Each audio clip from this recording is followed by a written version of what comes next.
पाकिस्तान ने आज अपना स्क्वाड अनाउंस कर दिया है साउथ अफ्रीका की टेस्ट सीरीज़ के लिए। 38 साल के आसिफ आफरीदी को बुलाया गया है। नुमान अली जो कि ऑन पेपर 38 साल के हैं, लेकिन आई थिंक 40 41 42 साल के वो भी होंगे, वो भी आपकी टीम में हैं। तो पता नहीं इसको मैं पाकिस्तान क्रिकेट टीम कहूँ या पाकिस्तान लेजेंड्स क्रिकेट टीम कहूँ। एक तरफ आपके पास मेहरान मुमताज़ जैसे लड़के मौजूद हैं जो कि बिल्कुल रेडी प्रोडक्ट हैं। आप 38 साल के स्पिनर को बुला के क्या मैसेज दे रहे हैं, ये मेरी समझ से बाहर है। हुरैरा को आपने इंग्लैंड के खिलाफ घर वाली टेस्ट सीरीज़ में चांस दिया था, एक दो मैचों के बाद वो क्यों ड्रॉप हो गया। काशिफ अली को भी आपने ड्रॉप कर दिया, यानी आप टीम कब बनाएंगे। खैर, स्क्वाड आपके सामने यहाँ स्क्रीन पे मौजूद है। शान मसूद कप्तान, Aamir Jamal, good to see him in Pakistan test team, Abdullah Shafique, Abrar Ahmed, Asif Afridi, Babar Azam, Faisal Akram को कॉल किया गया। हसन अली, इमामुल हक जो उन्होंने इतने ज़बरदस्त रन्स किए थे। ऑब्वियसली टेस्ट में तो इमाम पहले भी कभी भी बाहर नहीं होना चाहिए था, टेस्ट में वो हमें समझ आता है। Kamran Ghulam ji, good to see him in Pakistan test squad. Khurram Shahzad, Mohammad Rizwan wicket keeper, Noman Ali spinner, Roheel Nazir को भी कॉल किया गया है। पहले भी इनको पाकिस्तान टीम में कॉल किया गया, लेकिन शायद मैच अब देने का टाइम आ गया है। आपके पास एक बैकअप कीपर होना चाहिए जो पाकिस्तान से जिसने डेब्यू किया हो। साजिद खान ऑफ स्पिनर, सलमान अली आगा पाकिस्तान टी20 के कप्तान, साउद शकील, शहीन शाह अफरीदी। अब काफ़ी कुछ है, नसीम शाह भी नहीं है इसमें बाय द वे। काफ़ी कुछ है इस स्क्वाड से रिलेटेड डिस्कस करने के लिए, लेकिन सबसे पहले मैं शुरू करना चाहता हूँ। पाकिस्तान ने जो सेंट्रल कॉन्ट्रैक्ट अपना अनाउंस किया था उसमें शान मसूद को डी कैटेगरी में रखा गया था और साउद शकील को सी कैटेगरी में रखा गया था। उस टाइम हमने ये एज्यूम किया था कि शायद शान मसूद अब कप्तान नहीं रहेंगे और साउद को कप्तानी दे दी जाएगी।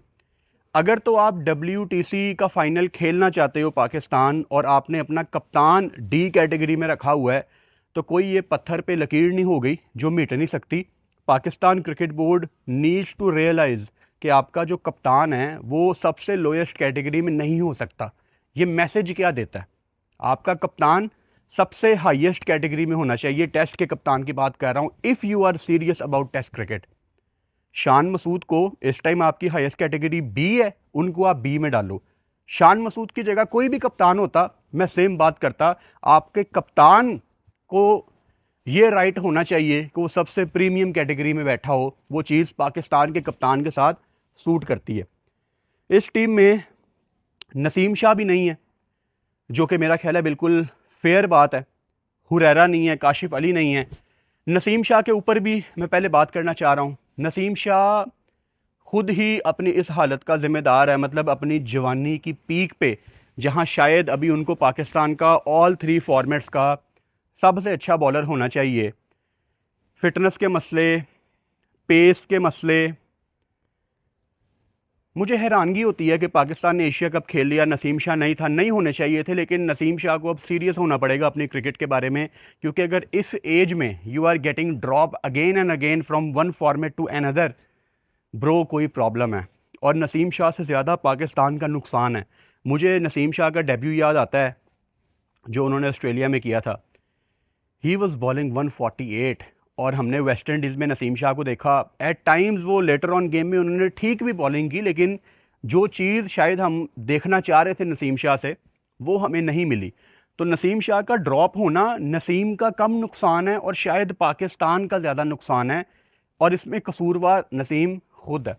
शहीन शाह अफरीदी टीम में हैं, होना भी चाहिए था, और उनको वापस बुलाया गया टेस्ट स्क्वाड में। पहले वो बातें चल रही थी। इस टीम में स्पिनर्स की अगर मैं बात करूं, क्योंकि पाकिस्तान में सीरीज़ है, आपके 2 टेस्ट मैच हैं। एक पहला टेस्ट मैच आपका लाहौर में है, दूसरा रावलपिंडी में है। मैंने पिचेस के हवाले से आपसे थोड़ी सी डिस्कशन की थी लाइव सेशंस में ड्यूरिंग एशिया कप। थोड़ी सी मैंने कोशिश की पता करने की कि आप लाहौर में कैसा पिच बनाने जा रहे हो। मेरे माइंड में ये बात कब आई, जब पाकिस्तान साउथ अफ्रीका की वुमेंस टीम खेल रही थी कदाफी स्टेडियम लाहौर में, तो वहाँ पे इतना इतना बॉल ब्रेक हो रहा था स्पिनर्स का। मैंने कहा यार, मैंने देखा नहीं है कदाफी स्टेडियम में कि स्पिनर्स का बॉल कभी इतना इतना ब्रेक हो रहा हो। तो साउथ अफ्रीका की टेस्ट सीरीज़ में तो क्या ही पिच बन जाएगा। लेकिन मुझे बताया गया एक काफ़ी ऐसे बंदे की तरफ से जो मैटर करता है, यानी जो डिसीजन मेकर होते हैं ना, he is one of them. तो मुझे बताया गया कि नहीं, ऐसी हमारा हमारा ऐसा कोई प्लान नहीं है कि हमने वो मुल्तान रावलपिंडी वाली पिच बनानी है 2 पंखे लगा के। वो तो खैर ऑफ सीज़न भी था, आपको पिच ड्राई करने के लिए पंखे चाहिए होते थे। लेकिन अब इनका ऐसा कोई प्लान नहीं है कि नया बॉल स्पिनर कर रहा है, साजिद कर रहा है, और फास्ट बॉलर एक आधा, फास्ट बॉलर भी क्या, आमिर जमाल इन्होंने खिलाया था जो एक आधा ओवर करता था दूसरे एंड से, फिर कोई स्पिनर आ जाता था। तो इस दफ़ा इनका ऐसा कोई प्लान नहीं है। दैट्स वाई आप शाहीन अफरीदी को आपने पाकिस्तान टीम में देखा है। इनका प्लान है बैटिंग ट्रैक बनाने का, लेकिन एक टिपिकल पाकिस्तान बैटिंग ट्रैक। अब टिपिकल पाकिस्तान बैटिंग ट्रैक क्या है, इसके लिए आपको कोई 15-20 साल पीछे जाना पड़ेगा। जो आपकी टिपिकल पाकिस्तान में क्रिकेट होती थी ना, जो टेस्ट मैच की पिच भी होनी चाहिए कि पहले 2-3 दिन बैटिंग के लिए ब्यूटीफुल कंडीशन और बॉलर्स को भी अच्छा बाउंस मिल रहा है, और फिर चौथे दिन के आखिर में जाके कहीं पे स्पिनर्स का रोल बहुत ज़्यादा आ जाए गेम में। ये पिच होना चाहिए टेस्ट क्रिकेट का कि लेट्स से 3 दिन के बाद भी स्पिनर्स का रोल आ सकता है, लेकिन चौथा दिन जब ख़त्म हो तो स्पिनर्स गेम में हर तरफ छाए हों। तो ऐसा पिच पाकिस्तान क्रिकेट बोर्ड बनाना चाहता है for south Africa series, specially Lahore में। बाकी इस स्क्वाड में और भी काफ़ी इंटरेस्टिंग नाम हैं जिन पे काफ़ी मज़ा आएगा बात करने का। सबसे पहले हम बात करेंगे बाबर आजम के बारे में। Babar Azam obviously Pakistan Asia cup का फाइनल हारा, तो हर तरफ बात हो रही है कि उनको T20 में वापस लेके आएँ। देखो वो तो कोई डिबेट ही नहीं है। अभी तो बाबर आजम को डोमिनेट करना है अपने मेन फॉर्मेट्स में। उनका मेन फॉर्मेट कौन सा है? Test cricket and ODI cricket. अभी तो हमें वो वहाँ पे स्ट्रगल करते नज़र आ रहे हैं। आप अपनी घर में सीरीज़ खेल रहे हो, WTC साइकिल की शुरुआत है पाकिस्तान की। आई वॉन्ट टू सी बाबर आजम कम से कम कोई 200 तो आपको 2 टेस्ट मैचों में, मतलब आपको 4 इनिंग्स यहाँ पे बैटिंग मिलनी है।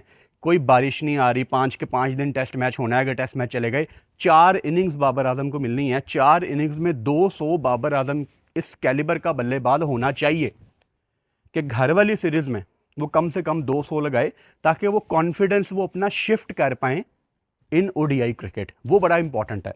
फिर इस स्क्वाड में हमारे पास अब्दुल्ला शफीक भी हैं। अब्दुल्ला शफीक, मुझे तो उस दिन का इंतज़ार है कि अब्दुल्ला शफीक को कब मैं पाकिस्तान की T20 टीम में भी देखूं, क्योंकि सबको पता है कि Abdullah Shafique can play T20 cricket as well.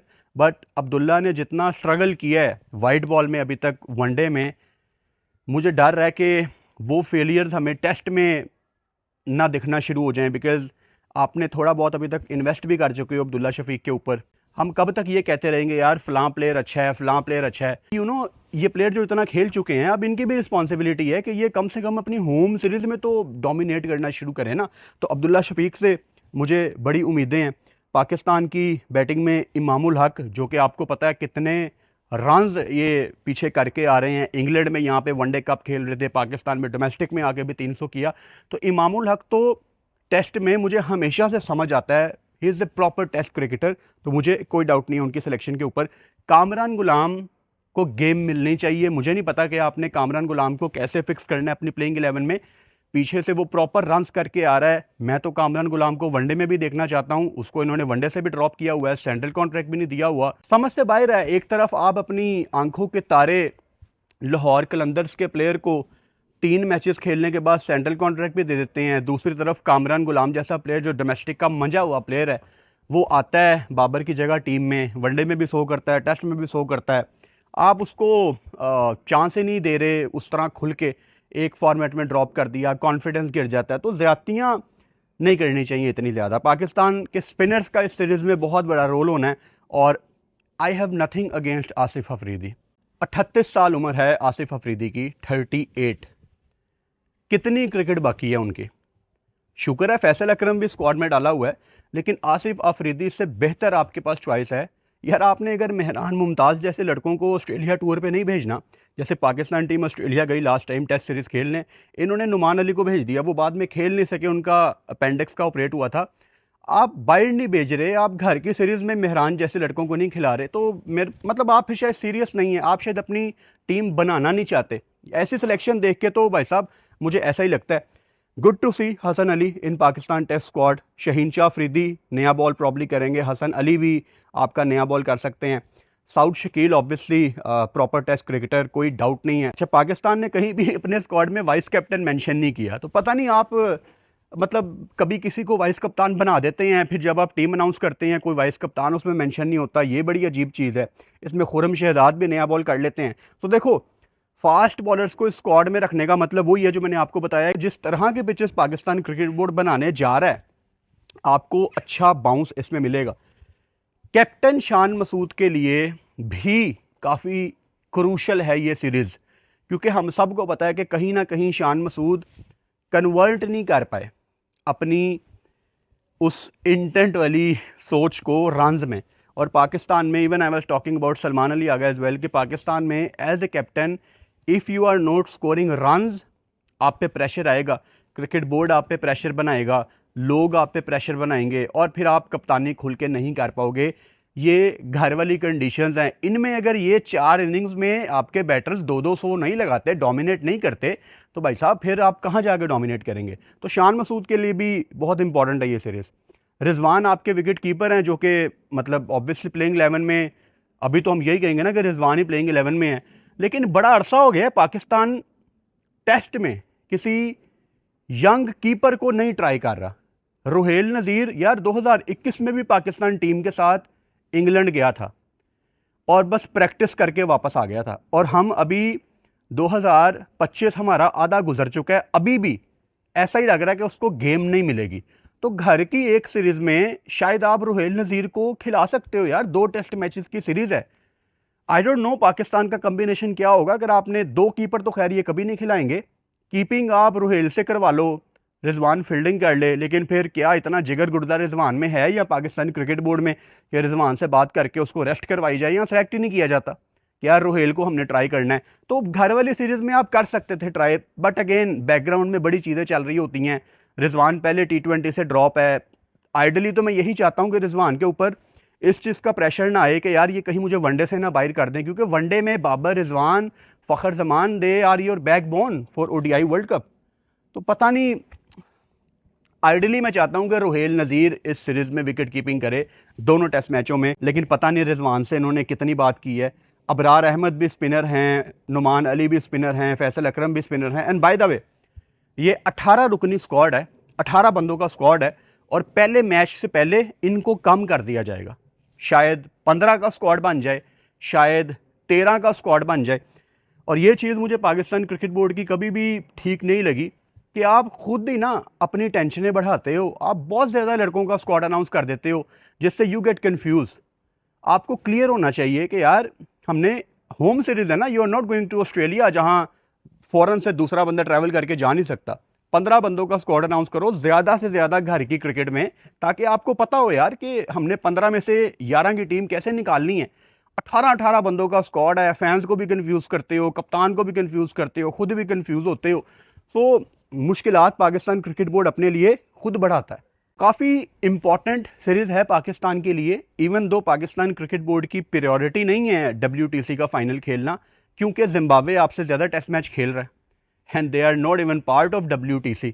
Your captain is in D category. So मतलब आपका क्रिकेट बोर्ड सीरियस नहीं है। मज़ा आएगा देखने का कि पाकिस्तान किस तरह अप्रोच करता है इस WTC के साइकिल को।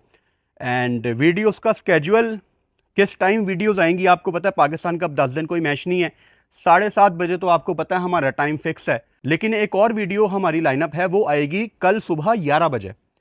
7:30 बजे भी आनी चाहिए, लेकिन एक नया टॉपिक है काफ़ी इंटरेस्टिंग, जो कि मुझे काफ़ी डिस्टर्ब कर रहा है। मैं यहाँ पे लैंड किया हूँ तो फ़ौरन मुझे वो बात पता लगी। I was very pissed off के यार ये क्रिकेट बोर्ड हमारा शहजादा क्या कर रहा है। तो वो एक वीडियो है जो कल सुबह 11 बजे पाकिस्तान टाइम के मुताबिक मैं रिलीज़ करूँगा, और 7:30 बजे भी इंशाल्लाह ताला हमारी वीडियो आएगी। चैनल को सब्सक्राइब कर लो और बेल आइकन लाजमी दबाओ, ताकि आने वाली वीडियोज़ का नोटिफिकेशन आपको मिल सके। Good night.